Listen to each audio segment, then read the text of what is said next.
আচমকা দিবালাকে দলে নেওয়ার ব্যাখ্যা দিলেন আর্জেন্টিনা কোচ। হুট করেই রোমার এই ফরোয়ার্ডকে চিলি ও কলম্বিয়ার বিপক্ষে ম্যাচের স্কোয়াডে যুক্ত করা হয়। বিশ্বকাপ বাছাইয়ে আসছে ২ ম্যাচের জন্য ঘোষিত আর্জেন্টিনা দলে শুরুতে ছিলেন না পাওলো দিবালা। পরে হঠাৎ করেই রোমার এই ফরোয়ার্ডকে দলে ডাকেন কোচ লিওনেল স্কালোনি। এই সিদ্ধান্তের কারণ জানালেন বিশ্বকাপ জয়ী কোচ। বললেন, যে কোনো সময় প্রয়োজন হতে পারে এমন ভাবনা থেকে অভিজ্ঞ এই ফুটবলারকে দলে নেওয়া। চিলি ও কলম্বিয়ার বিপক্ষে ম্যাচের জন্য গত ১৯ অগাস্ট ২৮ সদস্যের দল ঘোষণা করেন স্কালোনি।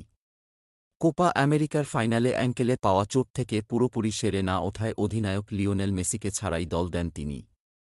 এর এক সপ্তাহ পর আচমকা দিবালাকে দলে যুক্ত করার কথা জানানো হয়। আর্জেন্টিনার কোপা আমেরিকা জয়ী দলে ছিলেন না দিবালা। গ্রীষ্মের দলবদলে রোমা ছেড়ে তার সৌদি আরবের ফুটবলে পাড়ি জমানোর গুঞ্জন ছড়িয়ে পড়েছিল। তবে সব গুঞ্জনের ইতি টেনে সেরি আর ক্লাবটিতেই থেকে যাওয়া সিদ্ধান্ত জানান তিনি। এর ৩ দিন পরই ৩০ বছর বয়সী এই তারকাকে জাতীয় দলে অন্তর্ভুক্ত করা হয়। চিলির বিপক্ষে ম্যাচ সামনে রেখে বুধবার সংবাদ সম্মেলনে স্কালোনি বললেন, দলের কথা মাথায় রেখেই ডাকা হয়েছে দিবালাকে।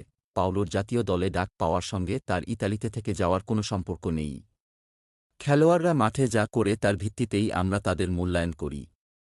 দলের কথা মাথায় রেখেই তাকে ডাকা হয়েছে, কারণ যে কোনো সময় তাকে প্রয়োজন হতে পারে। কিছু নিয়মিত খেলোয়াড় দলে নেই, সে এমন একজন খেলোয়াড় যে আমাদের জন্য অবদান রাখতে পারে।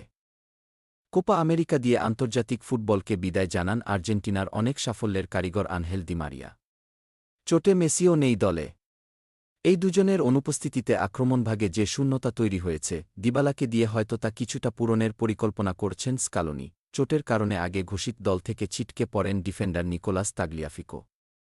তার বদলি হিসেবে গত সোমবার দলে নেওয়া হয় আরেক ডিফেন্ডার মার্কোস আকুনাকে। ঘরের মাঠে বাংলাদেশ সময় আগামী শুক্রবার সকালে চিলির মুখোমুখি হবে আর্জেন্টিনা।